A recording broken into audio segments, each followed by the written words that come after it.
Evening all, welcome to more Space Engineers. Right, this is our illustrious SquadB flagship. So what we're going to do now is actually look at this ship from the outside, which is unusual. Again, I know that last video we looked categorically at the inside because that was, I think, it's usually the last thing I do, and then it's usually the bit that I get wrong and I get annoyed because actually the internals could have been better. So I think this was definitely the right way around to do it. So we're going to look at the ship in a bit more in an objective way. Now, in no way is this going to be finished. Today is really just about finishing the base build. This is just literally the blocks and the structure. So we'll make it beautified a little bit today, but most of it is also about just making it functional. So for example, currently the majority of the living section is in that back bit. So what we need to do here is make this forward section also more usable, which is something that, again, I think you can do quite well.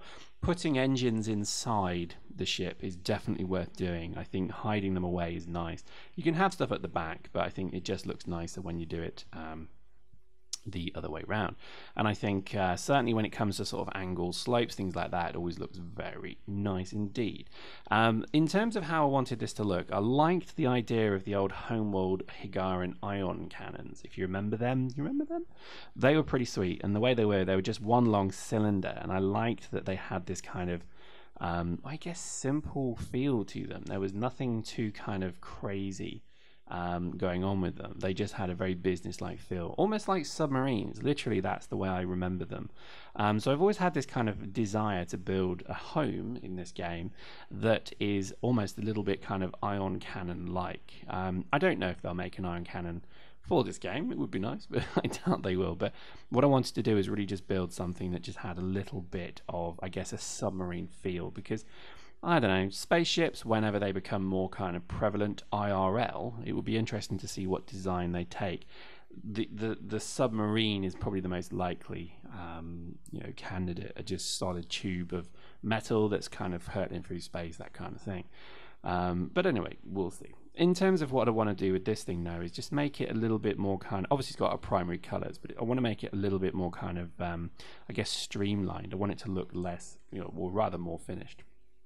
But what I wanted to try and avoid was just having lots of angled blocks all over it. So, this kind of, like we did with the Red Dwarf, it was very slopey, whereas, and that's good, that's perfectly fine. But what I wanted to do with this one was to have something a bit more, there was a film, let me remind you of this. You may not have seen this. If you haven't, go Google it, because I'm sure it's on YouTube for free now.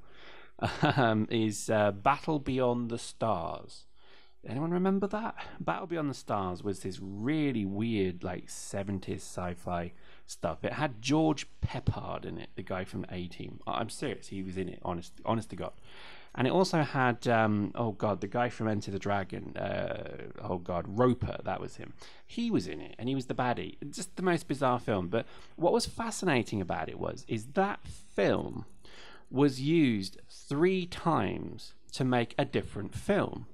And what I mean by that is the 3D special effects were just ripped off, and they reshot all of the live footage, and they redid the film at least 3 times, because the premise is that this kind of planet is going to be destroyed by some overlord, archdemon, whatever. And he obviously the Battle Beyond the Stars piece is that one guy resurrects an old ancient piece of shit frigate that he then goes and musters people to go and fight alongside him. It is actually not a bad film. Now I think about it, it wasn't terrible. But anyway, I'm not selling it terribly well. This film became something that it was relatively successful because it gathered together a group of people who then went and fought. And you had this weird lizard man whose species had been wiped out. You had this really weird Valkyrie warrior woman who I think was Britt Eklund. I could be wrong, but she had massive upper assets, if you know what I mean. And it was like bizarre, really, because the whole film was very odd. Anyway, I digress. What made it so good was that it had this kind of very old-fashioned but very good look at sci-fi. So everything was, all of the fights were just good laser fights, and it was all quite interesting stuff. And in essence, it was just like this, you know, it must have been probably one of these films where the rights to the ownership of the material must have been just given to different studios to go and do something with. So they all went and made these kind of films from it. It's well funny. So yeah, Battle Beyond the Stars, go check it out and post in the comments if you remember it. It was a weird film, but I did like it.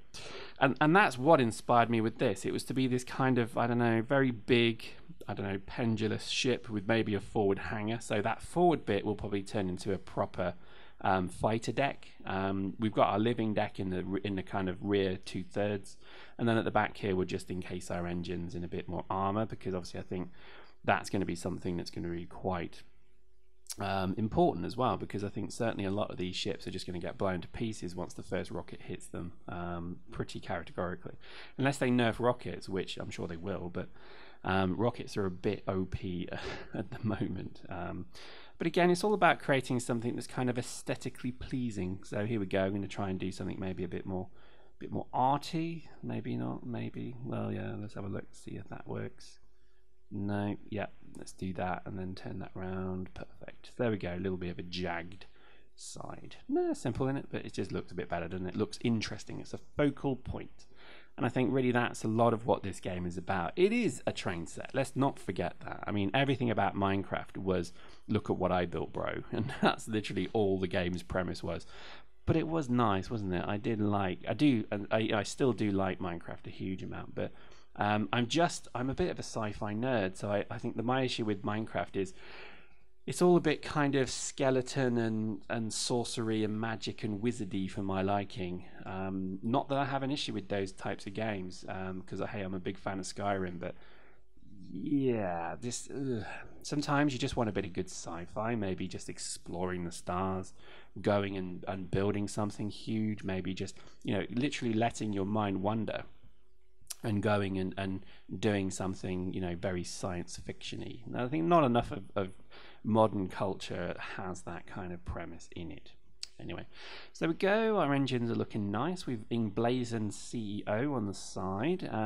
Probably I won't do it this time. We'll do it next time. We'll turn that forward section into a hangar landing deck, because again, it would be nice to be able to kind of fly out with a fighter, go and do some mining, come back into that, and then return to the ship. So you see the hook of this game, I hope, after however many, 28 videos, maybe 29 videos.